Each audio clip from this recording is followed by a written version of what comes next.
This is TWIP Apps, Episode 4, Zither. Have you ever let the warranty lapse on a piece of gear that you knew needed repair, but were so busy that you forgot to send it in before the warranty expired? Or have you ever needed the manual for something in your camera bag, but didn't have it with you? Zither is an app that solves these problems and more. Today I talked to Marc Silber, the producer of Zither, to learn what his app is all about. It's Wednesday, April 13th, 2016, and this is TWIP Apps.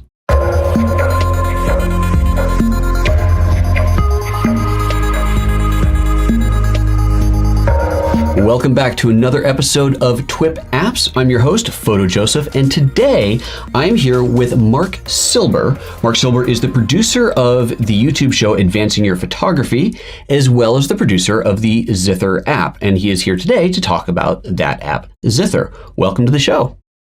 Thank you, Joseph. Glad to be here. It's great to have you on. How are you doing today? You know, I live in Carmel by the sea, and it's hard to be anything but ecstatic when you wake up here. I look out at the ocean, I see the mountains. Ansel Adams lived 2 miles from here, so it's always a good day here. That sounds pretty awesome. Love it. Well, tell us a little bit about this app that we are going to be taking a look at. And actually, I want to start with the company itself. So you are the developer. Do you have a fleet of people behind you, or is it just you, or where's the company itself here? Well, I'm the producer, and just like producing a video show, I'm always involved in everything, but not necessarily the guy that gets down into writing code. In fact, I wouldn't be able to do that. So I've relied on a lot of help from my friends. My son is the lead designer at Instagram. He designed the user interface. Ooh, well. You'll see the similarity and simplicity there. Okay, that's awesome. Wow. I managed to find some very talented people who helped me take my vision and put it into an app. Very cool. Very good. I like that. Very nice. So tell us about the app. Give us the kind of 10,000 foot view. We're expecting none of our audience knows, or very few of our audience knows what your app is, what it does. So just give us the overall elevator pitch of what this thing is. Okay, so basically we have a problem in our modern world, which is we own so much stuff that where do you keep track of it? Where do you put the manuals? Where do you keep the receipts? Do you throw them in a shoebox, or maybe you're going to scan them, and after a while you accumulate so much clutter you may not even be able to find that stuff. When you run a studio, I run a working studio, video and photography. The truth is something's going to break. It's not a matter of if, it's when. You're out on a shoot, your H4n zoom just malfunctions. So what do? You have several choices. You can either just get frustrated, or maybe you carry manuals around with you and you look up the answer, or you just go out and buy a new one. But we're all losing money and time because we don't have that information at our fingertips. So that's what was my inspiration. I just looked at my life and all the things that I own and realized there's no handy way of tracking all that stuff. And that was the idea behind Zither. Okay. So it tracks all the gear that you buy for whatever. I mean, it can be used for anything, but of course we're talking about it from a photographer's perspective. So tracking all of your cameras, your lenses, your computers, your iPads, even software. Software you could put in there. You could put literally anything. Okay. And so we have obviously a way to register it. Way to register it within the app. So we have a story of that. We can maybe take a picture of the product and put that in there. Yeah, well, it's even easier than that. I'll show you when we do our demo. Okay, we do a scan of the barcode, and there's a lot of products in there. So if it's in there, it will have the picture of the product. It'll have the name of the product. Wow. And then you can enter the other information. One of the cool features, it will find the manual. Now, I teach a lot of workshops on photography, and one of the things I say is, okay, read your manual. Right, of course. It's a pain, but you got to read it. Yeah. But we read these things, and then do you remember the exact setting when you're out in the field? Sure. Probably not. But it's funny. On my iPad, I download I download the PDF manuals when I can find them, and they are definitely a chore to find, but I'll download them because I want to have them on my iPad in case I do need to grab something, but I often forget, and then I'm out in the field and I don't have that manual, I don't have internet. So exactly. This sounds and like where are those things stored so they're easy to get to? That's the other thing. It's really just this, we live in a complex world with a lot of stuff in it. And each one of those things has a lot of information connected to it. Mm-hmm. It's not like 100 years ago you had a set of tools, or 30 years ago or 50 years ago you had one or two cameras maybe, and they weren't going obsolete every 4 or 5 years. Yeah, absolutely. So you got to know them. Now it's not so easy. No, it definitely isn't. So, it's probably a fairly obvious question, but who the target market is, and I'm guessing at this point it's pretty much anybody who owns more than one or two things. Yeah, it's anybody who gets over a threshold where they care about what they've got. If they're living a disposable life or they just don't care, well, they're probably not going to be interested in this. Sure. But a new homeowner, for instance, they buy a home and all of a sudden they've got water filters, they have refrigerators, washing machines, they have all this stuff in it. And when something goes wrong, you need to be able to know where to go to fix it. Okay. Very cool. Very good. Yeah. So for the photographer, whether you've got one camera and 2 lenses or 20 cameras and 100 lenses, it's still it's really going to fit the bill for you. And what does the app cost? It's free. Oh, come on. It is free. Well, how are you making money if it's free? Why am I giving it away? Why are you giving it away? This is a very valuable app. Because I have bigger ideas in mind, but I'm really just, sharing it right now and getting great feedback. That's pretty awesome. And it runs on iOS. Does it run on any other platform? It's just on iOS right now. Okay. You can use it on an iPad or iPhone. Okay. But we haven't gone to other platforms yet. We will at some point. Sure. Absolutely. Okay, great. All right. Well, I think it's about time to jump in and take a look at it. I'm going to step away and do an ad real quick. While I'm doing that, why don't you get your system set up there to show us the iOS app, and we'll have a look at it. Sounds right on. good. All right, folks. Well, once again, this episode of TWIP is brought to you by FreshBooks, the simple cloud accounting solution that's helping thousands of new entrepreneurs and small business owners save time billing and getting paid faster. As you know, if you've heard an episode or two before, I started off my business using FreshBooks. It was absolutely fantastic for me as a new business owner. The ability to not only get your invoices out there quickly and easily, but to get paid quickly and easily. Through FreshBooks, you have the ability to take money electronically, and that is obviously a big part of being in business is getting paid. So if you're not creating those invoices and you're not getting that out there, then you're not going to get paid. So FreshBooks is a fantastic cloud accounting solution for that. It makes that all really, really easy to do. And I encourage you, if you are a small business owner or just getting started even, to check it out. You can sign up for free at freshbooks.com and join 5 million users running their businesses with ease. And with that, we are ready to jump back in. So now we're looking at it. So we are looking at an iPhone here. The iPhone is in portrait mode, which is why for this episode, you get to see me as well. We tried to figure out how to make it so we could see Marc at the same time, but it wasn't quite going to work without scaling things soft. So maybe a future episode, we'll get that one figured out. But for now, this is what we've got. So with that, Marc, go ahead and take it away. Tell us what we're looking at. Through it. So I'm going to tap on the Zither icon there. It brings up the screen. I've already registered. So if you hadn't, the first thing you would be prompted to do is enter your email and password. But this is the screen that basically is a grid of various items that I own. Now let's just take a walk through here. So this is the Zoom H5, which I recently purchased. It has a picture of it. It shows the purchase date. It shows how 9 months and 1 day is left on the warranty, which is good to know. If I want the receipt, I pull it up. There's a receipt from B&H. Our good friends there. If I want the serial number, I've taken a picture of it. It's stored there. And this is what's really cool. I'm out in the field and I need the manual. There it is. And I can scroll through and I can search.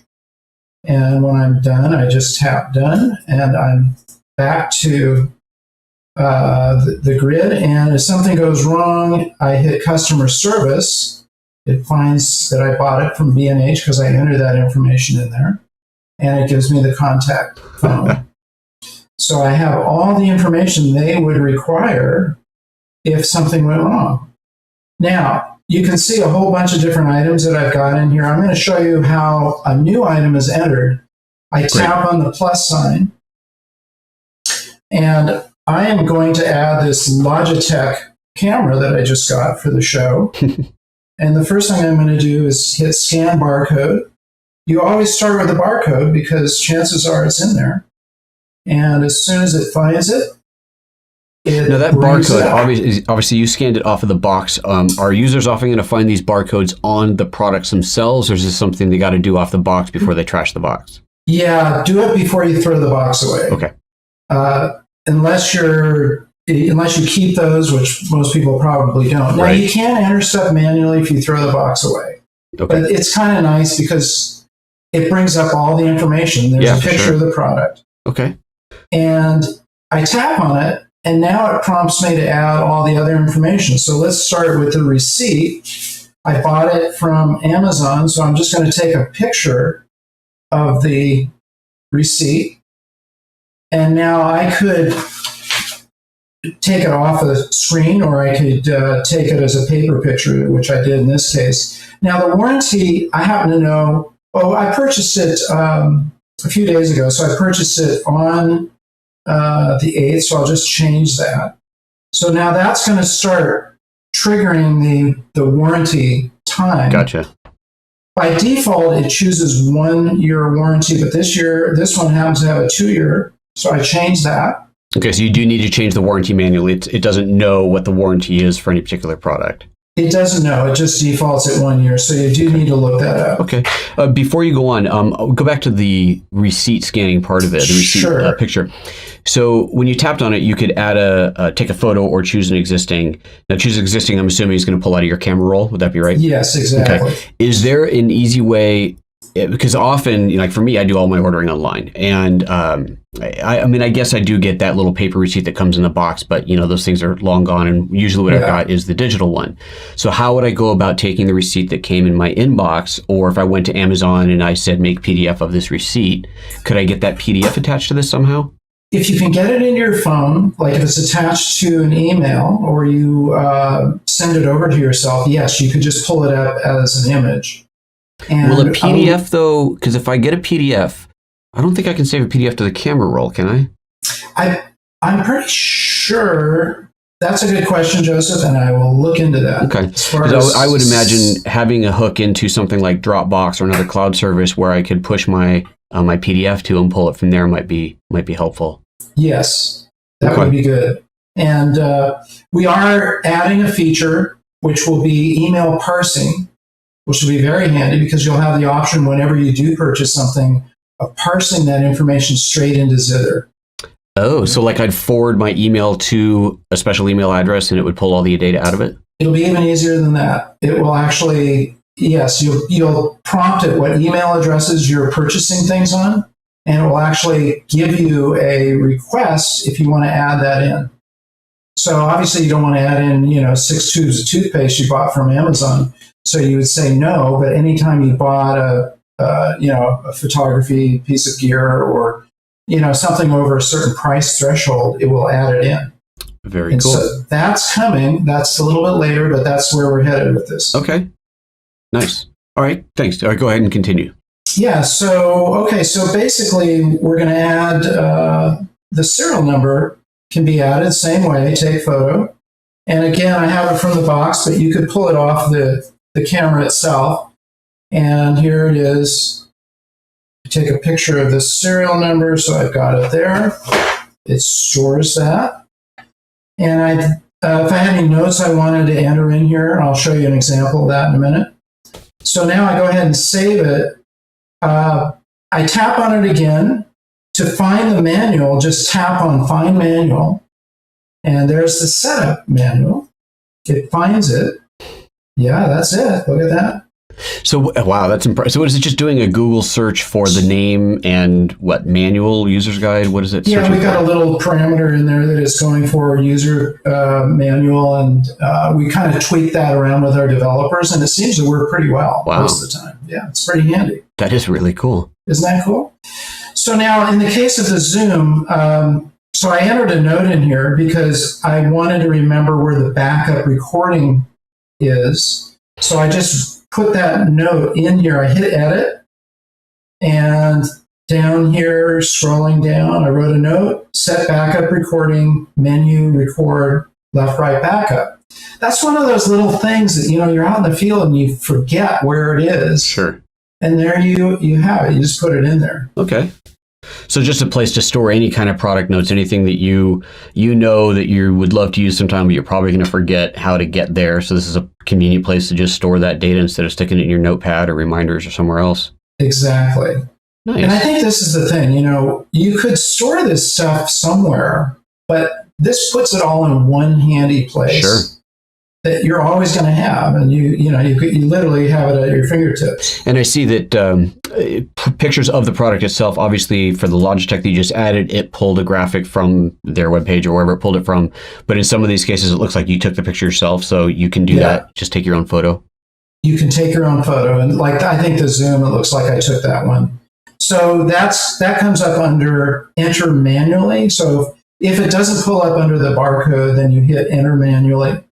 And from here, you just start adding the information, product name, receipt, et cetera, and then you can take a picture. Now, if you did it with the barcode and it found the right picture, but you just wanted to take a picture of your product, not the generic one, can you replace the picture that's in there? Yes, you can. Can you add more than one picture?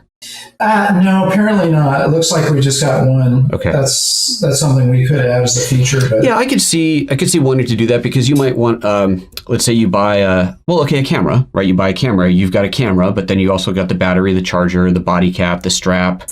Right. There might be other things that came in the box, and you might want to have individual pictures of those pieces. So to be able to add multiple photos to it would certainly be beneficial. That's a good idea. Cool. Yeah. Right on. So and that's what Zither does, and it's clean, as you can see. It's a nice, clean user interface, simple.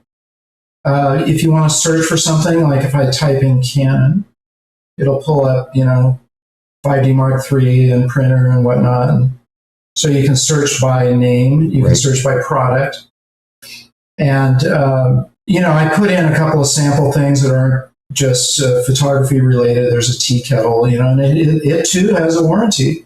Sure. It has information. This is kind of cool. This is just to show you. This is my Leica M2 that I bought back in the 70s. The warranty is long since expired. But there is the serial number. Mm-hmm. And look at this. There's the manual. Check that out. Isn't that cool? No way. Isn't that cool? That is very cool. It actually found the Leica manual for the M2. That is awesome. Cool. Well, I've got a feature request for you that I can see isn't in here. So obviously you can take a picture of the receipt and there's your value of what you paid for it. Yeah. But I'd like to be able to enter that value manually so it's an actual searchable number. And the reason for that is, like, for me, I have business insurance, I have liability insurance, and I need to ensure that my insurance will cover the value of all my gear. Right. And so when I have my insurance review every year, I use an inventory tracking app right now, but it's certainly not this straightforward. But we can go in there and we just do a total value of all equipment in the studio is X. That's what we need to be insured by. So that's a really good idea. Yeah, I'd like to be able to see that. A fairly easy feature to add too. Yeah, for sure. For sure. And then I could see even breaking this into categories. Like this is one app tracking all your gear, but I'd want to use the same app at home as I will, as well as I do in my business. And I want to add, categories. How about keywords? Let's call them keywords or tags. Right. And I can tag it home. I can tag it studio. I could tag it out of the office, stuff that gets taken out of the office, out of the studio. And so I can say, give me the value of everything that leaves the studio. Give me the value of everything at home. And I can run reports like that. Yes. And you could also search. So one of the biggest value propositions is the fact that when you buy a product, a certain percentage of that price goes to the warranty. You're actually paying for that. Mm-hmm. It's not given to you. Of course. And if you don't take advantage of it, it's like having an insurance policy that you don't use. So this is one of the early problems that I saw that needed to be solved is how do you keep track of that stuff? Yeah. How do you remember even, okay, is it under warranty or not? Absolutely. And so this is kind of found money. You have, here's a good example. I had an Apple keyboard. It's down here somewhere. And it just got gummed up, stopped working. So I took it to the Apple store. Here it is. And it's expired now, but I took it in before it expired on the 20th of March. And they said, okay, here's a new keyboard, and just handed it to me. Nice. You know? Yeah. Do you get any kind of alerts? Hey, this is your warranty on this is going to expire in a week or in a month? Exactly. Yes. It starts alerting you that 90 days, 30 days, and a week beforehand. It will give you another alert. And that's just a push notification that comes up? It's a push notification. Killer. Because here's a story for you. We all have these kinds of stories. I had a very beautiful Omega limited edition watch that had its self-winding mechanism just stopped working. So I could wind it manually, but the self-winding mechanism didn't work. So I put up with it for a long time. I finally took it to the jewelry store, and they said, when did you buy it? And they looked it up and said, it's too bad you're a little bit out of warranty. If you brought it in, that we wouldn't have to charge you $500. And it was just a matter of, if I had that alert, I probably would have said, okay, I've got a week left on this thing. I got to take it in. Especially since you knew that it had a problem already. You're just delaying it. Oh, that kills you. Yeah. Okay. Very good. Very good. All right. Two more things that come to mind right away. Backup of this data how's that handled? So it's done on Parse, which is owned by Facebook. Okay. And it's a constant backup of all your information in there. So can you have this on multiple devices and sharing the same database between them? You can. You can? Yes, you would use your same login. Excellent. Okay. And, one solution on an immediate basis, let's say you wanted to use Zither in your studio and you wanted to use it at home. Just log in with two different usernames. Oh, okay. Sure. And it'll keep them separate. That'll work. Yeah, absolutely. Because that makes sense. You don't necessarily want your household items mixed into your studio business stuff. Yeah, for sure. So you just keep two different logins. For sure. I still like the idea of tagging. I'm sure it could come up with lots of uses, but that's a very good workaround. Absolutely. That's definitely on our development plan. Okay. And then export of data.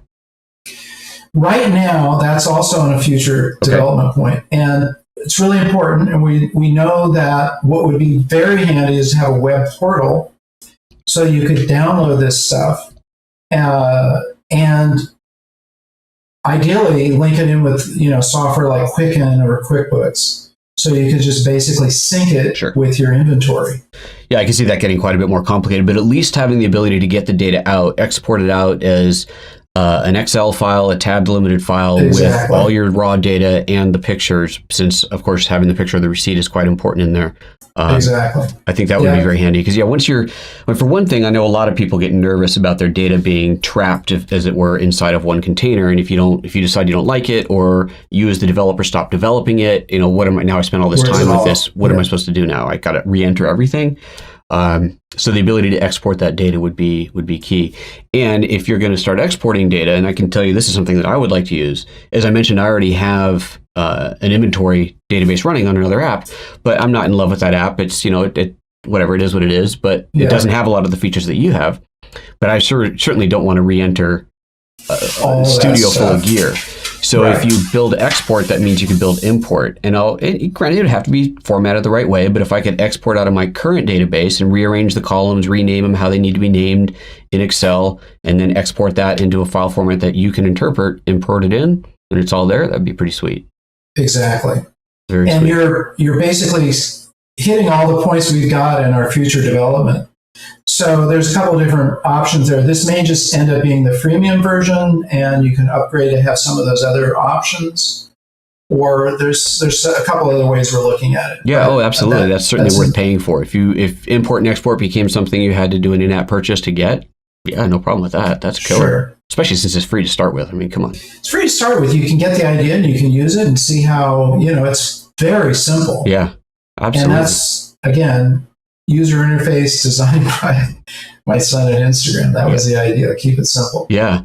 Yeah, very good. I may have to talk to you about seeing if I can get your son on this show. I don't know if the Instagram needs any publicity, but that'd be pretty cool. They're catching on, I noticed. They're catching on.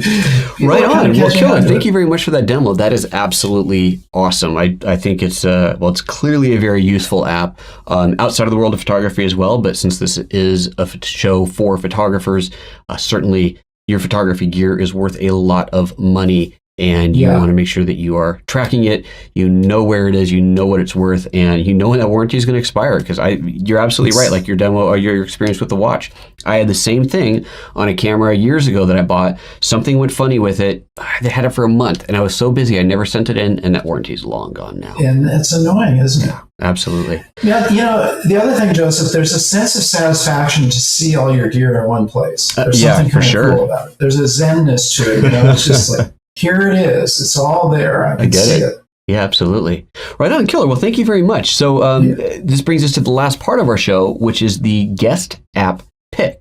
So this is where you get to tell our audience one of your favorite photo-related apps on any platform, and it just can't be your own. That's the only caveat. So only condition. Yeah. So what you got? ViscoCam is without a doubt my favorite photo app. Yeah. I use Visco Film. I'm an old film shooter, and that's how I found these guys before they developed the cam. Okay. It simulates all sorts of cool films, Agfa, Fuji, Kodak, Tri-X. You can get all your old favorites. But they developed the app for the iPhone, and I use it all the time. Yeah. It's got all kinds of cool stuff that you can play around with. And the app, I believe, is free. It is. It is. I use it. I use it a lot. Anybody who's been to my website, photoapps.expert, knows that it's a favorite of mine. I talk about it a lot on there. And one of the things I love about it is they have a version for the iPad Pro that is designed for this bigger screen, and it makes the previews that bigger and much easier to kind of scroll through all the different presets and see what preset you want to choose without having to try each one like you do on the phone. You get that teeny tiny little thumbnail. It doesn't really tell you much. You got to try each one. On the big screen, you don't have to do that. It's fantastic. ViscoCam is a beautiful app. So excellent pick. Very, very good. Right on. Well, that does bring us to the end of our show. So Marc, tell our listeners where they can learn more about you, where they can find you, and of course, where they can find your app. Okay, a couple of places. So Zither.co, C-O, is the Zither. Zither. We chose that name because it's a musical instrument. It's harmonious. We're thinking in terms of bringing harmony to all the stuff that you own rather than a kind of a discordant, disjointed, shoebox full of stuff. Nice. So Zither.co. Okay. You'll find also in the iTunes store, you can just type Zither and you will bring up the app. It's one of the first ones, if not the first, that comes up. So the advantage of having a unique name, for sure. Exactly. There are some other Zithers, but they're all related to the musical instrument. Okay. So you can find it on iTunes. You can find out about our photography show, which is called Advancing Your Photography. Go to YouTube, type in Silber, S-I-L, B as in boy, E-R, Silber Studios, or Marc Silber, and it'll bring up Advancing Your Photography. We just, for instance, put up a video last week, the story of Ansel Adams discovering his most important concept, which is visualization. In 1927, he climbed up to take this photograph of Half Dome. And the story is told by his son, Michael. Oh, how cool. Who I interviewed in Yosemite at Glacier Point. Wow. And we have the footage of Ansel climbing Half Dome in 1927. And we have Ansel telling us what visualization means to him in his own words. These were priceless items that were granted, my use was granted by the Ansel Adams family. Very nice. So that's our recent video. So you'll see a lot of videos there. Super cool. Very cool. And listeners, if you missed the URL, just check out the show notes. We'll absolutely put a link in there so you can jump over to it nice and easy. So very cool. Very nice. I know there's one more thing you wanted to ask before we sign off here. So we've got a new punch list of development items. And so far, this has been completely self-funded out of the studio. To go to our next round of developments, we are looking for funding. So if somebody's interested and they're enthusiastic and they want some information, they can email me at info@zither.co. And maybe we could throw that link in there as well. If they have any other questions, they can email us there as well. Absolutely. So if you're interested in being a part of this you have some ideas or you want to be an investor, go ahead and email us. Alrighty. Well, all VCs and angels listening, there you go. You got a great app to invest in, and I think once you get some of those extra features in there, the ability to import and export, a couple of the things. I mean, as it is, it's obviously worth something now, and you're giving it away for free. But I see money in the future on that one if you can monetize that. So that's fantastic. Right on. Thank you very much, Marc. I really appreciate you coming on the show. This is a fantastic app. This has been a great episode number 4 for the TWIP App Show. So that brings us to the end of another episode of TWIP Apps. I'm your host, Photo Joseph, and you can find me on the socials at Photo Joseph, pretty much everywhere, as well as on my website, photoapps.expert. A special thanks to FreshBooks for their support for this episode, and be sure to visit our website at thisweekinphoto.com and to follow us on Facebook and Twitter. If you're watching this video on YouTube, be sure to like and share this video for us. And with that, it's time to put your lens cap back on and go edit some photos.